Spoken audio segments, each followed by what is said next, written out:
Well, hello again folks. Haven't made one of these for a while, so I thought I'd make another one. Things have moved on a wee bit in the barn, mostly inside, so just take a wee walk in.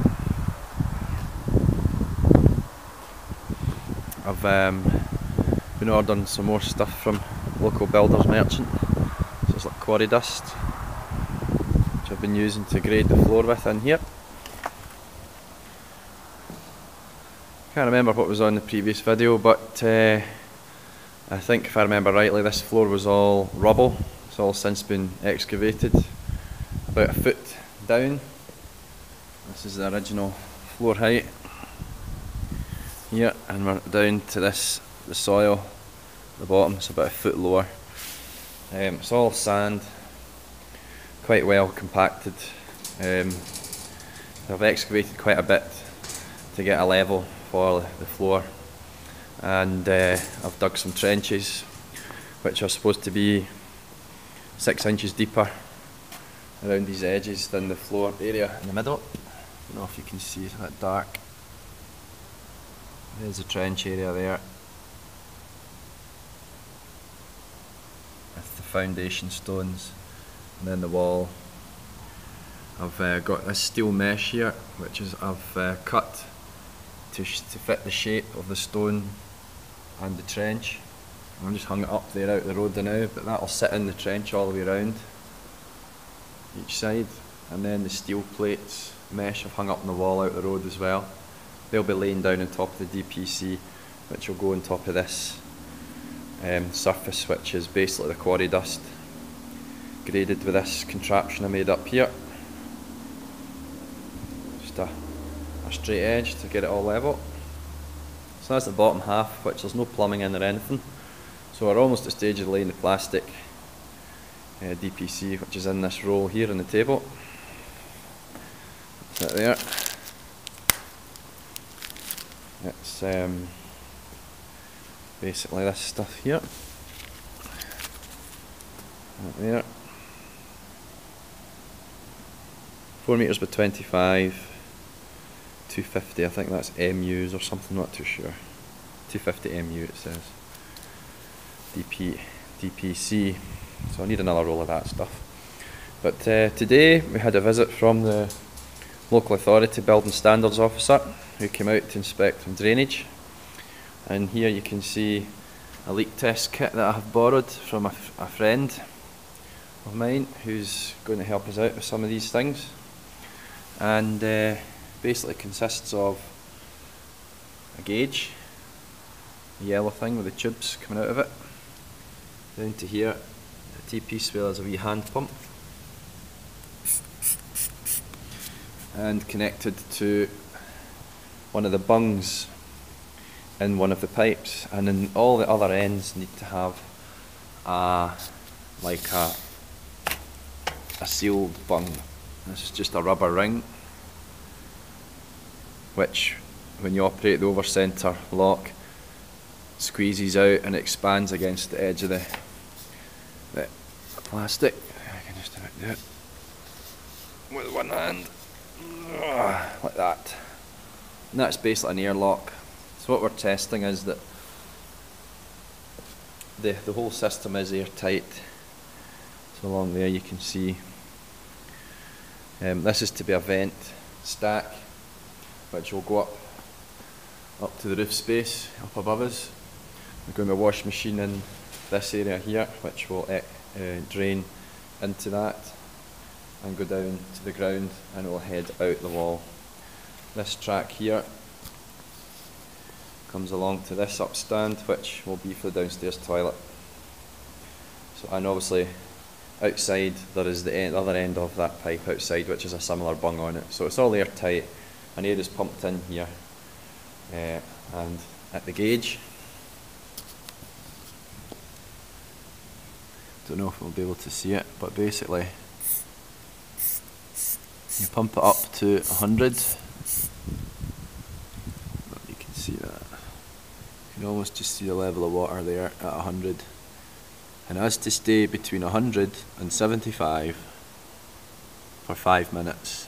If it drops below 75 within 5 minutes, you failed the leak test. So we had them out today, and both this soil track and this wee short one here, which is for the bathroom, and it just goes straight out through a rest bend, both passed, so quite chuffed. He was quite pleased, so that's good. Another thing that I've been doing the last few while is installing these black rigid ducts, twin wall, these two, and this one here, and this one here. We've got plans to put in a borehole ground source heat pump system for the heating. So these pipes actually go under this soil, under the floor here, and right out underneath where that window's going to be, and they stop right about where the wheelbarrow is, right about here, both of them, with a sealed end. At a later stage, when we fit the heat pump system, the brine pipes that take the fluid to the borehole will be pushed through these ducts and exit out here, so that they can be fitted into the heat pump, which we reckon will sit in this area here, through a wall. If we decide to go with a trench system, then that's what these two are for, because the trench system would be more likely to be out in the field outside that side of the building. So if we don't use these, we'll just cap them up at level with the concrete when it's laid, and they'll just remain there unused. However, if we decide to do it and I've already laid the concrete, well, it means breaking the concrete up, so it doesn't make a lot of sense. So that's that. All I need to do now is fill this track in, compact the soil down, make sure everything's fairly rigid, and then I can get on with preparing this end of the building floor.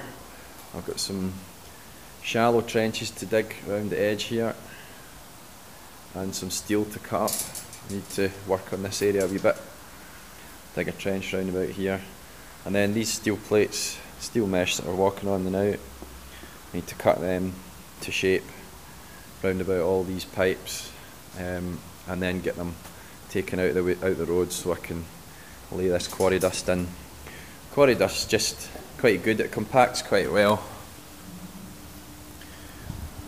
and it's basically just used to blind. It's got wee chips in it, but it compresses quite well and it's quite smooth. It won't damage the DPC, and it just sort of covers over any of the sharp objects on the floor. Although it is sand, there are some sharp bits in it, and it allows me to grade it completely level, so we're not going to be buying more concrete than we need to. So that's the idea with that.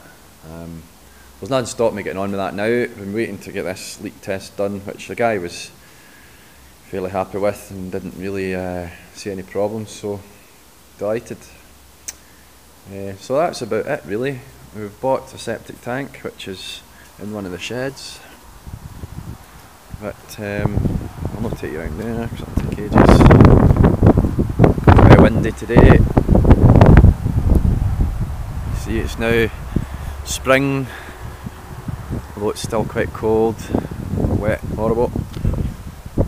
I got some more soil pipes, got a good deal from them for them, and in the line where this single one's sitting here is the rough line of the track that we're going to dig for the exterior waste pipe work.